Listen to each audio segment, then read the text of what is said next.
Hello everyone, it's Big Hat Brock coming at you with another book video. It's been a minute since I last made a book video, and I felt like I was ignoring my fans of reading and books, and so I was like, hey, I better come back and hit them with another video. Originally, I wanted to do this video as two separate videos. I had two different ideas, but the more I thought about it, the more I realized that the first topic leads really well into the second topic. So why not put them together rather than having them as two videos? So today we're going to talk about how I got into reading, and then we'll go into my tips for how to get into reading. If you're like, hey, I like books, or I'm interested in books but don't know how to get started, well, I'll talk about that later in this video.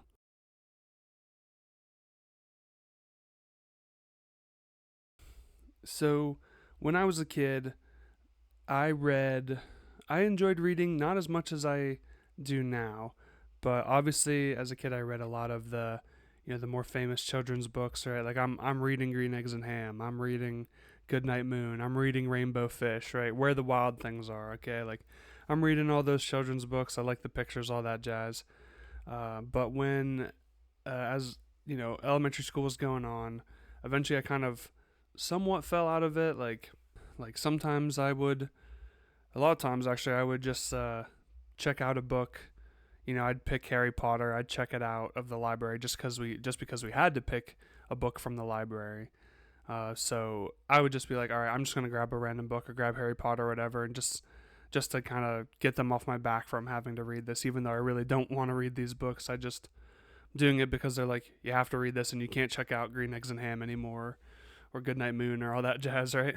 But then the first kind of crack in the armor or whatever, the start of it, the snowflake becoming the snowball, becoming the avalanche kind of thing, was this book I'm about to talk about. I forgot to mention this at the start of the video, but I have a big stack of books next to me that I'm going to pick out and talk to you about and share how they influenced my reading, which I'm going to grab the first one now. So my school library had this Star Wars series. Hang on. Okay, so my school library had this Star Wars Boba Fett series. Sorry about the reflection there. This is this is the story about Boba Fett, which is funny because he's not featured on the cover at all. In fact, this edition has 3 books put together. You can see the different covers for all 3 books. None of them have Boba Fett on it. But this is a Star Wars book. This series is about Boba Fett, the son of Jango Fett. Well, the clone son of Jango Fett. You know what I'm talking. If you know Star Wars, come on now. You know what I mean. But it tells like the events of Star Wars from his perspective, and then what he did after Episode 2, Attack of the Clones. Now, I doubt that this is canon. Actually, in fact, I doubt that Disney even knows this series existed. But I enjoy this series a lot. This is 3 books put together, as I said, and it's pretty thin. It's definitely meant for, kids early getting into reading. But I like the series, and I was like, oh, okay, so there can be books about stuff that I like. I'm a big Star Wars fan, so I was like, oh, cool, there's actually there's books about things that I like. So that was kind of the first bit there, is like, find something I like. Now, obviously, there's things like Percy Jackson, the Lightning Thief. I read, I think, the first 2 or 3 of those, but that didn't quite connect with me. So there's a lot more books in this series. I only have these original 3, which is, I also want to just point out that this is clearly the most, like, they just took any piece of concept art or just and random Star Wars images they have and just threw it on here, and just like this blue clone trooper, that's definitely from like the movie, but they're like, oh, we got to change the colors to match the cover. So I just think that's funny, and Christopher Lee's face in the background is pretty funny too. Sorry about it, I just bumped the laptop there. But so that was kind of like the first start of it, kind of the first ray of sunlight to start the seed to grow. But I still wasn't quite, again, like I'm reading 12 plus books a year. Back then I was probably reading 12 books in 12 years. I'm kidding. But the real beginning happened with a game called World of Warcraft.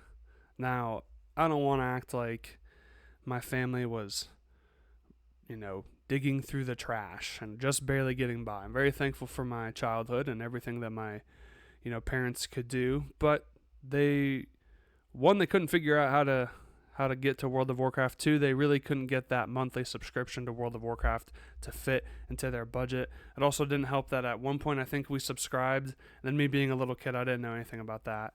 They had this subscription and they didn't know how to cancel it, and it was this long, annoying process that they had to, call customer service and figure out how to cancel this, all this jazz. So we kind of had to put a pin in World of Warcraft, but I'm a huge, not just like World of Warcraft, but the world of Warcraft. Okay, like I love Warcraft 3, and I love the older Blizzard games. Obviously Blizzard has fallen from grace now, but then it was like, as a kid, I wanted nothing more to do but to play World of Warcraft and experience Azeroth, all that jazz, explore the world. So I remember being in Barnes & Noble, and I saw a certain book, which again I'm going to grab quick. I saw this book, World of Warcraft, The Shattering, by Christie Golden, and it's prelude to Cataclysm. Cataclysm was a very famous expansion to World of Warcraft that came out many, many years ago. And so I was like, well, I won't be able to play World of Warcraft, but I'll be able to experience it through these books. So over time, I've gotten a ton of World of Warcraft books, just Warcraft in general. Again, big fan of the lore. And I was like, this was another thing of like, oh, like video games have books. I really like playing video games. Well, I'll get these books so I can experience more of the world, or if I can't experience the world at all, whether it be, again, I didn't have a job, I'm just a kid, my parents, they didn't want to pay for it, maybe they couldn't pay for it, so I would just get these books to help experience the world. Also, it helps with like understanding who the characters are if I already have this image of them from the video game. So another book that I want to bring up, here we have Halo: The Fall of Reach by Eric Nyland. This is an older copy. This it's very difficult to get this cover and this kind of copy. Now they did like do a reprint of them with newer updated copies or covers, but this is nothing like, hey, big fan of Halo, let's read some Halo books. So that's kind of like where it started. Like I was like, oh, these are like my favorite video games. Are there any books written in this world? Now, this is not the first Gears of War book I got, but I'm a big fan of Gears of War. And here's The Slab by Karen Travis, who has written a ton of video game novels. And this is like a prequel to the first Gears of War game. And without going too heavy into spoilers, the ending leads right into the first Gears of War, which they talk about the events of this book a lot in the game. So I was like really curious to read it. So there's all of that. We got one more here I want to bring up. Okay, sorry, I lied. We actually have two to bring up. Another important one, this is a book I've talked about before on this channel, and a topic I've talked about before as well, but this is Hell's Reach. It's in the Warhammer 40k universe. Again, when I saw Warhammer 40k, I was like blown away. I thought it looked really cool, and I'm like, I gotta know more about this. And it was another game that like, my parents couldn't afford we had a family computer, right? Like that's kind of, I feel like that's an archaic thing now, like a nostalgic thing. Like there was one computer that everybody used. I couldn't imagine that now. I would never, I'd make sure everyone had their own computer, but it was just a family computer that couldn't, play video games, like PC games all that well. And that's not something, and not to throw them under the bus, but my parents were like, it's a computer. Like we're not spending more money on a, more expensive computer. So again, this is another one. I wanted to experience the world of Warhammer 40k. I remember picking out this book kind of at random at Barnes & Noble. I thought it looked the coolest, and I loved it. So that's like the big thing, is like video games either I really liked or I couldn't play. I just wanted to know more. I would read these books that were based in the world. Now we have that. One more book I want to talk about. And this is Lion's Tale by Chris Jericho. This is the one he signed for me. This is autobiography. I didn't know anything about autobiographies, but after reading this, I was like, oh, this is really cool. It's like the person is telling me their story firsthand. Like I'm not just reading a secondhand account or like a textbook. I'm like, oh, they wrote it and they're telling their story with, details from their life. So I'm a huge fan of autobiographies. I like to read those. And video game novels set in video game universes, and sometimes they do movie ones, like Star Wars, like we mentioned before. I'm just gonna put that book on the ground, ran out of space on my tray here. So moving forward, a lot of my books that I read now, and you might even be able to tell looking at my bookshelf behind me, even camera quality isn't the best, but for the most part, it's like video game. It's books from video games or from movies, and or autobiographies, like sitting right here. Sorry, um, is "Can I Say" by Travis Barker. That's the drummer of Blink 182, and he wrote an autobiography. Again, I'm a sucker for that stuff. So I don't really read a lot of. It takes a lot for me to read something that's kind of it's an original book. Like there has to be something. Like when I go to Barnes and Noble, again, I'm looking for video games I know or like autobiographies that I know or something like that. There are a few, like so let's take, we have Annihilation sitting over here, and I read that because they made a movie for it, and I thought the movie was pretty good. So then I read the book. We've got Lord of the Rings sitting up here again. Like I really like the Lord of the Rings. I saw that first, so I read that. Of my books, for the most part, there's already like a pre-existing, not pre-existing, but because the book always comes first typically. But a lot of times I'm not just picking, like reading the back of a book like, oh, this sounds good. Like I'm like, well, is there a movie? Is there, is there any substance to this, or is this some crummy book that I'm gonna forget about in a few days?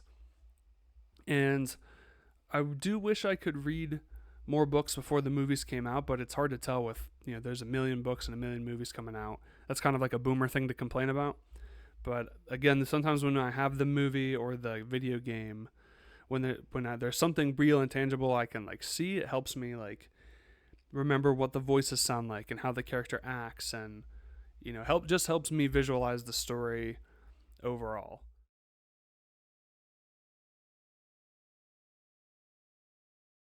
So now, as we transition into the second part of this video, which is my tips for getting into reading. If you don't read a lot, you want to get into reading, you're not sure how to start.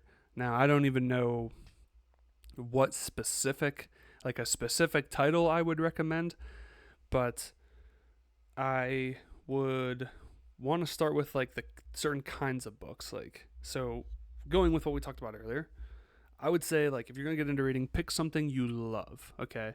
So like I said, if this is your favorite video game, if Halo is your favorite video game, try to find a book set in the Halo world. Read the back of it, read the description, see if that sounds interesting. If you really like, World of Warcraft, like me, find a World of Warcraft book, read the back of it, and you're like, hey, this sounds like it could appeal to me. Do that.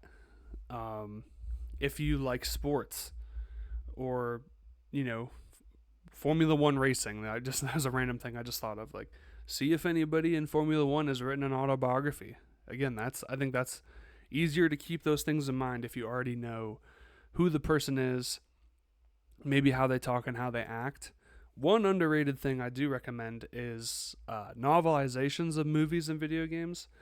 So one example here, I have the Rogue One Star Wars novelization. The movie came out and then they had it in book form.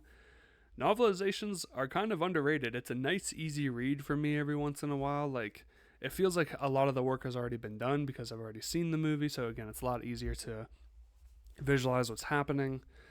And also, novelizations are a lot of times based off of the original script or earlier script of the movie. So you can kind of see like what bits are a little different, what bits maybe would have been cool to put in the movie. They can add a little bit of details here. So, oh geez, I just dropped them.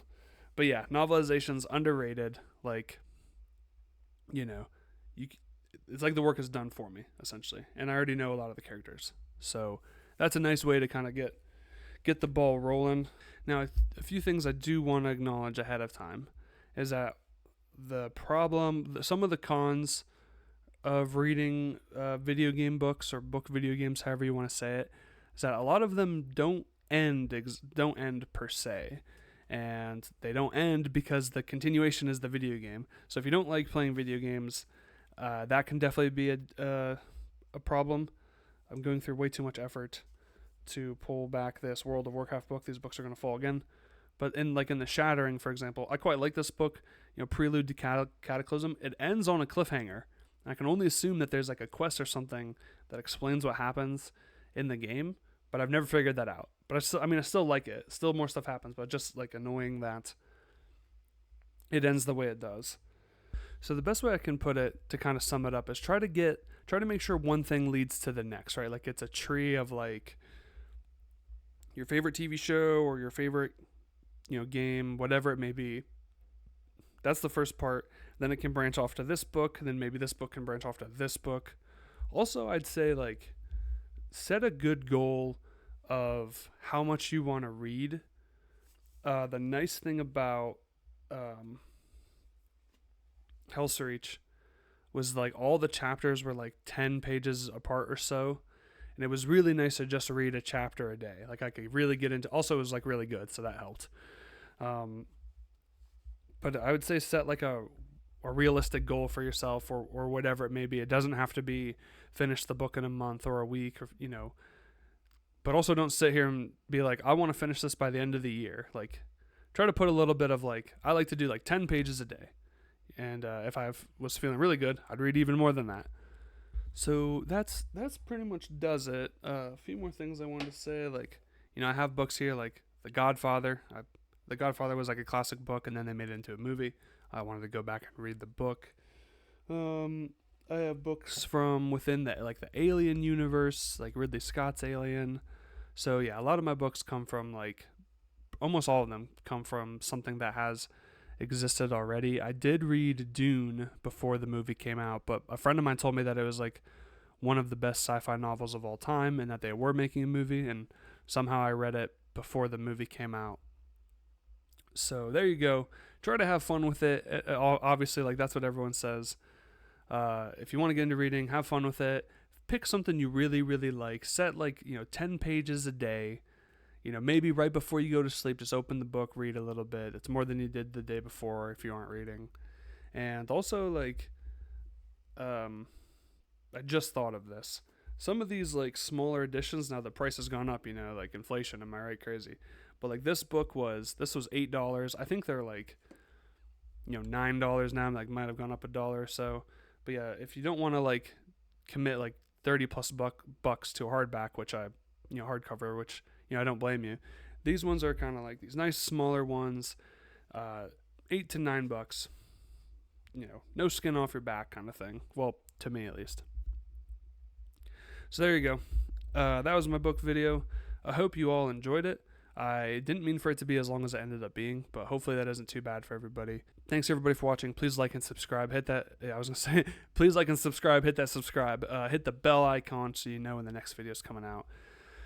I've got more stuff planned, and I'm hopeful that everyone is enjoying these videos. Let me know how you got into reading, and I'll see you all in the next video. All right, see you guys.